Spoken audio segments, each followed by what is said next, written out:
Imagine you're a German Lancer in the bitter winter of 1944.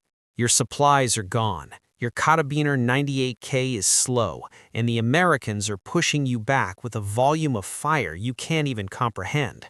Suddenly, you find it. Lying in the mud next to a fallen GI is the weapon your officers warned you about. The Americans call it the M1 Garand. You've heard the stories, how it fires as fast as you can pull the trigger. No bolt to cycle, no pause, just death. You pick it up. It's heavy, 9.5 pounds of American steel. You find a bandolier nearby. You manage to shove 8 rounds of .3 Auto 6 into the receiver. You take aim, you fire. The rifle roars, the recoil is manageable, and the power is intoxicating. You feel for the first time in months like you have the upper hand. A small piece of sheet metal flies out of the rifle and dances on the frozen ground. The bolt stays open. The gun is empty. You reach into the American bandolier for more ammunition, but all you find are loose rounds. You try to shove them into the top of the rifle, one by one. They won't stay. They won't feed. In the distance, you hear the crunch of boots. The Americans are coming. You have the most advanced infantry rifle of the 20th century in your hands, and it is now nothing more than a very expensive club. Why? Why could the German army, a force known for its engineering prowess, not use the thousands of M1 Garands they captured on the battlefields of Europe? Why did this masterpiece of design become a dead man's gun the moment it changed hands? Today, we are peeling back the layers of a logistics mystery that likely shortened the Second World War. This is the story of the M1 Garand and the tiny 2-cent piece of metal that became the greatest security feature ever unintentionally invented. The genius of John Garand and the outdated world.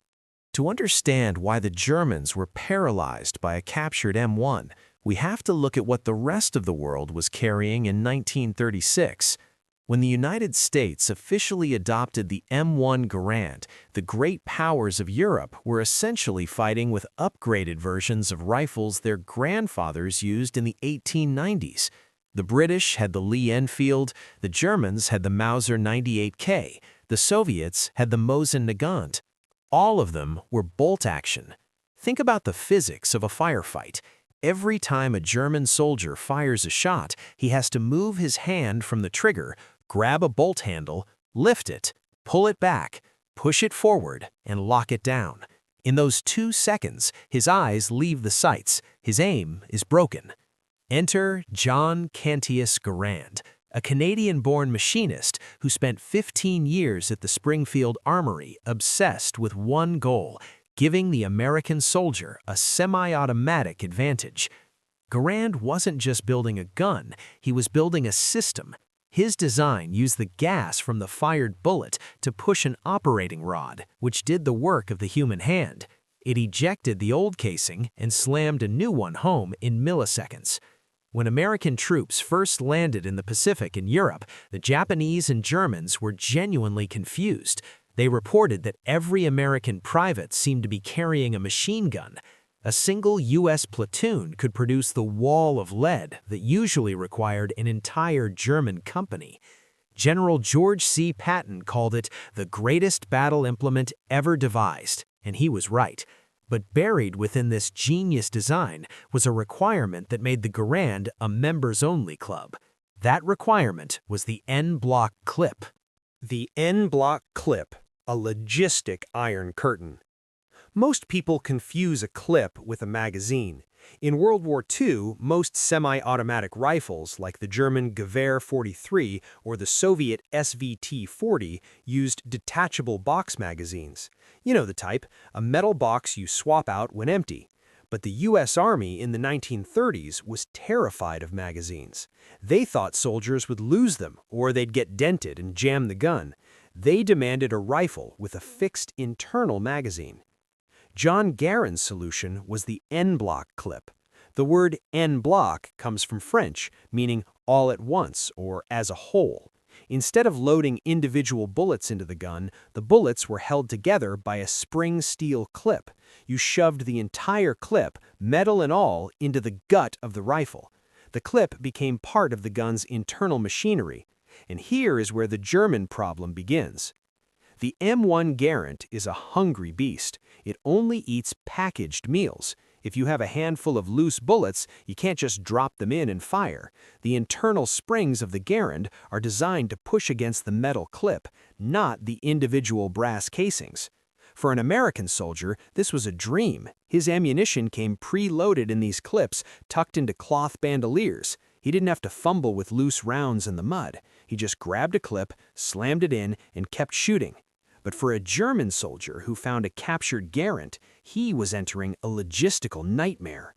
First, the ammunition.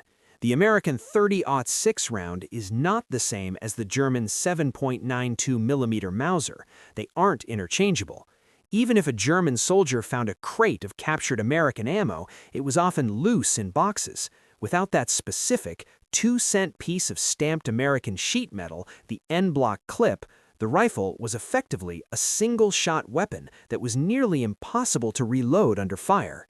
The myth of the ping and the reality of firepower. We cannot talk about the Garand and the German experience without addressing the most famous sound in military history, the ping. When the 8th round is fired, the M1 automatically ejects the empty metal clip. It hits the ground with a bright, ringing sound. There is a long-standing myth fueled by Hollywood and video games that German soldiers would wait for that ping, knowing the American was empty, and then rush out of cover to kill him. As a YouTube coach and historian, I'm here to tell you that is almost certainly a lie. Think about the reality of a 1944 battlefield. You have artillery screaming, machine guns thudding, men yelling, and tanks rumbling. Are you really going to hear a tiny piece of tin hitting the dirt 50 yards away? No. And even if you did, an American soldier could reload a Garand in about 2 seconds. By the time you stood up to charge, he already had 8 more rounds heading for your chest. The real ping problem wasn't tactical, it was logistical. To the Germans, that ping represented a resource they couldn't replace. Every time an American fired his last round, he dropped that clip in the mud and didn't think twice. To him, they were disposable.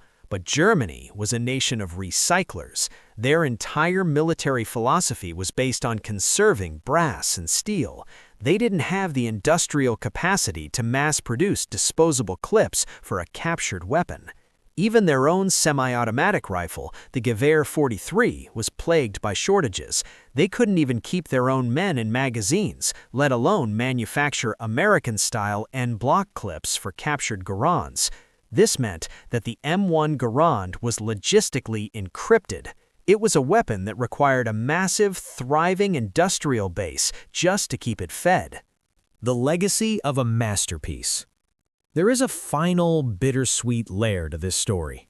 The man who gave the Allies this unfair advantage, John Garand, never made a single cent in royalties from the 5.4 million rifles produced.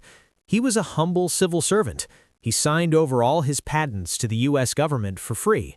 He watched as his invention won the war, saved countless American lives, and became the symbol of the arsenal of democracy. While other inventors grew rich, Garand stayed at his workbench in Springfield, earning a modest salary until he retired.